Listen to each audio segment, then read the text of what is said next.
2022, interesado ka. 2023, interesado ka pa rin. Ngayon, 2025 na, interesado ka pa rin? 3 years na.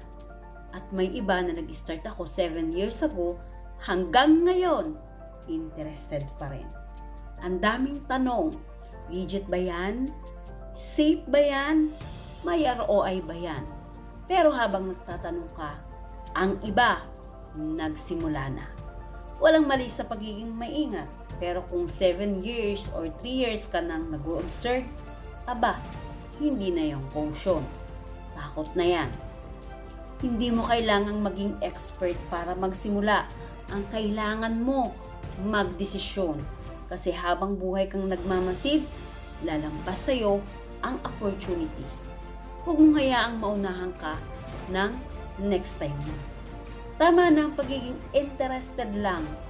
Maybe it's time to become involved. Message mo ako and let's talk.